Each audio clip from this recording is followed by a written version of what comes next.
Experience a new era of global connections with rapid and secure money transfers. Let's get you started adding your debit card to Worldremit.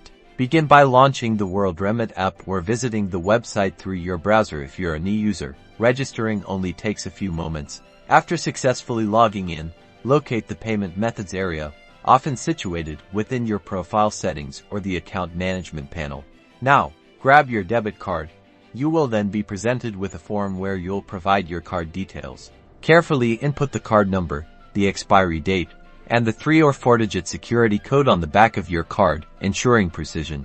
Before submission, review all information to mitigate any potential issues. Worldremit accepts a wide variety of debit cards, the most popular being Visa and MasterCard. Be mindful of any daily transaction limits set by your bank. For your added security, you might receive a verification code via SMS or email. Enter this code as prompted.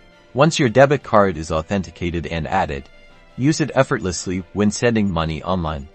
Simply select your debit card as your chosen method. Sending funds with a debit card using Worldremit is incredibly efficient. Make your international money transfers quick, efficient, and simple. Start today.